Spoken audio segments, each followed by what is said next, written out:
नमस्कार मंडळी, श्री स्वामी समर्थ.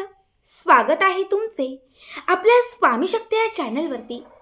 बघा, आज या व्हिडिओमध्ये मी तुम्हाला पैशांच्या समस्या दूर करण्यासाठी, जर आपली कुणी लक्ष्मी बांधलेली असेल, म्हणजे आपल्या पैशांना कुणीतरी नजर लावत असेल, धंदा व्यवसाय आहे पण त्यात नफा होत नसेल, गिराईक लागत नसेल, व्यवसायात तुमची प्रगती कुठेतरी थांबलेली असेल, बऱ्याच वेळा पैसा येतो पण तो पैसा टिकत नसेल, कुठल्या ना कुठल्या कारणातून तुमच्या घरातून पैसा सतत निघून जात असेल, तर आज या व्हिडिओमध्ये मी तुम्हाला नवनाथ ग्रंथातील एक अत्यंत महत्त्वाचा असा उपाय सांगणार आहे, जो फक्त लक्ष्मी प्राप्तीसाठी आहे.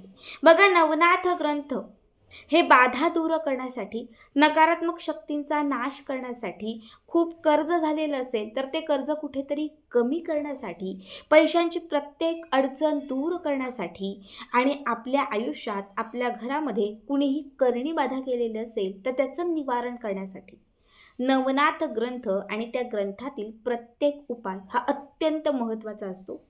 याच नवनाथ ग्रंथातील लक्ष्मी प्राप्तीसाठी, धनप्राप्तीसाठी, लक्ष्मी बंधन कोणी केलेली असेल, म्हणजे बांधून ठेवलेली असेल, तर ती सोडवण्यासाठी मी आज तुम्हाला जो उपाय सांगते तो अवश्य करा. बघा, बरेच लोक असे आहेत की ज्यांचे फोन्स येतात किंवा ज्यांच्या कमेंट्स असतात की ताई, आमच्याकडे पैसा येतो पण आलेला पैसा टिकत नाही. तर तुम्ही हा उपाय त्यासाठी करू शकता. बऱ्याच लोकांचा व्यवसाय, धंदा असतो, त्या व्यवसायामध्ये आधी गिराईक लागतं, नफा होतो, पण मध्यंतरी असं होतं की गिराईक कमी होऊन जातं. जो धंदा चांगला होतो तो कुठेतरी कमी कमी होत जातो आणि शेवटी धंदा बसून जातो, फायदा होतच नाही, कुठल्याही प्रकारचा पैसा जवळ येतच नाही. तर त्यासाठी सुद्धा तुम्ही हा उपाय करू शकता. समजा तुमच्याकडे पैसा येतोय पण तो पैसा आजारपणात निघून जातोय, कुठल्या ना कुठल्या कारणाने तो पैसा सतत तुमच्याकडून बाहेर जातोय. त्यासाठी तुम्ही हा उपाय करू शकता. नोकरी करताय 10 वर्ष, 5 वर्ष झाली, 20 वर्ष झाली, पण इन्क्रीमेंट होत नाहीये, नोकरीत अपेक्षित तेवढी प्रगती होत नाहीये, त्यासाठी तुम्ही हा उपाय करू शकता. म्हणजे पैशांची कुठलीही चणचण असेल तर ती दूर करण्यासाठी तुम्ही हा उपाय जो आहे तर तो करू शकता. आता कुठल्याही शुक्रवारपासून सलग 16 दिवस तुम्हाला हा उपाय करायचा आहे. खरं तर नवनाथ ग्रंथातील हे लक्ष्मी प्राप्तीचं व्रत आहे. तुम्हाला काय करायचं आहे, शुक्रवारी सकाळी किंवा संध्याकाळी, जेव्हा वेळ मिळेल तेव्हा, दुपारी नाही, सकाळ किंवा संध्याकाळ, या वेळामध्ये स्वच्छ सुंदर स्नान करायचं आहे.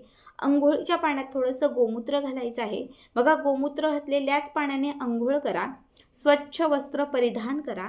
यानंतर देवघराच्या समोर, जिथे तुमचं देवघर आहे त्या देवघराच्या समोर एक आसन घालून बसा. त्यानंतर देवघराच्या समोर एखादा पाट ठेवा.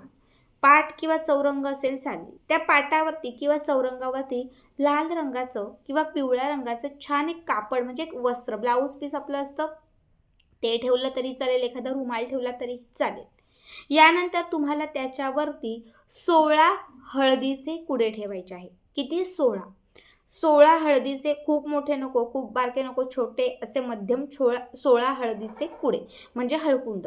16 हळकुंड जेव्हा तुम्ही त्या कापडावरती ठेवाल तेव्हा ते हळकुंड स्वच्छ एखाद्या कापडाने पुसा. कुठेही तुटलेलं, चिरलेलं, अर्धवट असणारं हळकुंड नाही घ्यायचं. स्वच्छ कापडाने पुसून तुम्हाला 16च्या 16ही हळकुंडा अत्तरात भिजवायच्या आहेत. थोडं कुठलंही अत्तर चालेल, फक्त ते अत्तर घ्या. त्या अत्तरामध्ये हे हळकुंड व्यवस्थित भिजवून घ्या. 16 हळकुंड अत्तरात भिजवल्यानंतर त्या कापडावरती एक एक ठेवत लक्ष्मीचा जप करायचा आहे. श्रीं क्लीं ह्रीं लक्ष्म्यै नमः, श्रीं ह्रीं क्लीं लक्ष्म्यै नमः, श्रीं ह्रीं क्लीं लक्ष्म्यै नमः, श्रीं ह्रीं क्लीं महालक्ष्म्यै नमः म्हटलं तरीही चालेल. एक एक करत हळकुंड तुम्हाला तिथे ठेवायचे आहेत. त्यानंतर तुम्हाला त्याच्यावरती 16 हिरव्या वेलच्या ठेवायच्या आहेत. 16 हळकुंड, 16 हिरव्या वेलच्या. त्यानंतर तुम्हाला ठेवायचे आहे तिथे 16 फूलवाले लवंग. फूलवाले अख्खे जे लवंग असतात, हे अख्खे लवंग 16 तुम्हाला ठेवायचे आहेत. त्याच्यानंतर तुम्हाला त्याच्यावरती 16 कमळ बीजा, म्हणजे कोणी त्याला कमळ बीज म्हणतं, कोणी त्याला कमळगट्टा मणी म्हणतं, कोणी त्याला कमळ बी म्हणतं. हे जे कमळ बी आहे, हे 16 कमळ बी तुम्हाला त्याच्यावरती ठेवायचे आहेत. यानंतर तिथे तुम्हाला जे सगळं तुम्ही साहित्य त्या कापडावर ठेवलेले चौरंगावर जिथे त्याच्यासमोर एक तुपाचा दिवा लावायचा आहे. तुपाचा दिवा लावल्यानंतर त्या तुपात एक चिमूटभर हळद घालायची आहे. आता हा दिवा तुम्हाला त्या सगळ्या वस्तूंना ओवाळून घ्यायचा आहे.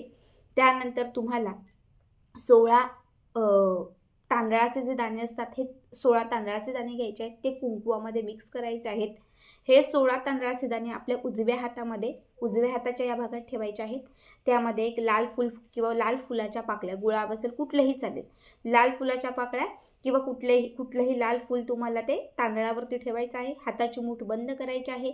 जी काही तुमची इच्छा असेल, जी काही तुमची समस्या असेल ती त्यामध्ये सांगायची आहे. आणि त्याच्यानंतर हातात असणारे तांदूळ आणि त्यासोबत असणाऱ्या फुलाच्या पाकळ्या किंवा फूल तुम्हाला त्याच्यावरती अर्पण करायचं आहे. एवढं केल्यानंतर तुम्हाला एका वाटीमध्ये कुंकू घ्यायचं आहे. आपण जे पूजेसाठी वगैरे किंवा कुंकू अर्चनसाठी जे कुंकू घेतो ते एका वाटीमध्ये घ्यायचं आहे. आणि या 3 बोटांनी, उजव्या हाताच्या 3 बोटांनी 16 वेळा महालक्ष्मी अष्टकमाचे पाठ करून तुम्हाला त्याच्यावरती कुंकू अर्चन करायचं आहे. नमस्ते सुमामाय श्रीपीठे सूरपूजिते शंखचक्र गदा हस्ते महालक्ष्मी नमस्तुते. हे संपूर्ण महालक्ष्मी अष्टकम म्हणा आणि 16 वेळा त्याच्यावरती कुंकू अर्चन करा. ठीक आहे. इतकं केल्यानंतर तुम्हाला एक छोटी मातीची पणती किंवा कापराचं भांडं घ्यायचं आहे. त्याच्यामध्ये तुम्हाला थोडंसं कापूर टाकायचं आहे आणि कापराचा धूर तुम्हाला त्या सगळ्या वस्तूंना ओवाळायचा आहे. सगळ्या वस्तूंना कापराचा धूर तुम्हाला ओवाळायचा आहे. इतकं करून झालं की त्याच्यानंतर तुम्हाला काहीतरी गोड असेल किंवा काहीतरी एखादं फळ असेल ते नैवेद्य स्वरूप तिथे तुम्हाला अर्पण करायचं आहे. आता हे शुक्रवारी तुम्ही केलं, जे काही गोड तुम्ही ठेवलं ते पूजेनंतर घरातले सगळ्या सदस्यांनी म्हणजे सगळ्या व्यक्तींनी ते प्रसाद स्वरूप समजून ग्रहण करायचं आहे. दुसऱ्या दिवशी पुन्हा शनिवारच्या दिवशी पुन्हा त्याच वेळेला सकाळ किंवा संध्याकाळी बसायचं. तिथे तुपाचा दिवा लावायचा. सांगितल्या पद्धतीने पुन्हा एकदा 16 वेळा महालक्ष्मी अष्टकामाचं पाठ करून त्याच्यावरती कुंकू अर्चन करायचं. पुन्हा एकदा 16 अक्षदा म्हणजे 16 तांदळाचे दाणे कुंकुवामध्ये भिजवून म्हणजे कुंकुवात लाल मिक्स करून त्यामध्ये फुलं ठेवून पुन्हा एकदा इच्छा व्यक्त करून पुन्हा ते त्याच्यावर अर्पण करायचं. पुन्हा धूर दाखवायचा कापराचा वगैरे, काहीतरी गोड ते अर्पण करायचं आणि पुन्हा सगळी पूजा सगळं झालं की सगळ्यांनी ते ग्रहण करायचं. असं तुम्हाला 16 दिवस करायचं आहे. कुठल्याही शुक्रवारपासून सलग 16 दिवस तुम्हाला हे करायचं आहे.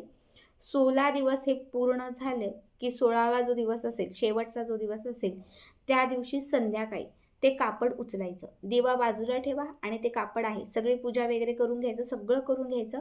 कापड तिथून उचलायचं, कापडाला गाठ मारायची आणि जिथे तुमची तिजोरी आहे त्या तिजोरीमध्ये हे सगळं साहित्य, ही पूर्ण पोटली, कमळबीज, तांदूळ असतील, लवंग असेल, हिरव्या वेलच्या असतील, हे त्यावरती कुंकू अर्चन केलं असेल, हे सगळं साहित्य असणारी ही जी पोटली आहे ही तुम्हाला आपल्या कपाटात तिजोरीमध्ये ठेवायची आहे. बघा, जे साहित्य सांगितले म्हणजे 16 हळकुंड किंवा लवंग हे फक्त पहिल्याच दिवशी ठेवायचं आहे. त्याच्या पुढे 16 दिवस फक्त तुम्हाला त्याची पूजा करायची आहे. 16व्या दिवशी हे तुम्ही कपाटामध्ये ठेवलं की ते कपाटामध्ये बंदिस्त करून टाकायचं आहे, तिजोरीमध्ये पुन्हा काढायचं नाही. हा उपाय करत असताना मी हा उपाय करतोय असं कुणालाही सांगायचं नाही. कशासाठी करताय तेही कुणाला सांगायचं नाही. घरात कुणी विचारलं हे काय आहे तर म्हणायचं की ही माझी फक्त सेवा आहे, याच्या व्यतिरिक्त कुणाला काही सांगायचं नाही. या 16 दिवसांमध्ये तुमच्या घरात धनप्राप्तीचे योग स्वतःहून चालून येतील. बंदिस्त असणारी तुमची जी काही लक्ष्मी असेल ही खुली होईल. कुणीही करणीबाधा किंवा काहीही तंत्रमंत्र केलेलं असेल तर त्यातून तुमच्या लक्ष्मीची मुक्तता होईल. घरामध्ये न येणारा पैसा यायला लागेल, व्यवसाय चांगला चालायला लागेल, नोकरीत प्रगती व्हायला लागेल, प्रत्येक गोष्टीत तुम्हाला धनप्राप्ती व्हायला लागेल. बघा, खूप साधा, खूप सोपा उपाय सांगितलेला आहे. नक्की करा आणि याचा व्हिडिओ कसा वाटला कमेंट करा. श्री स्वामी समर्थ.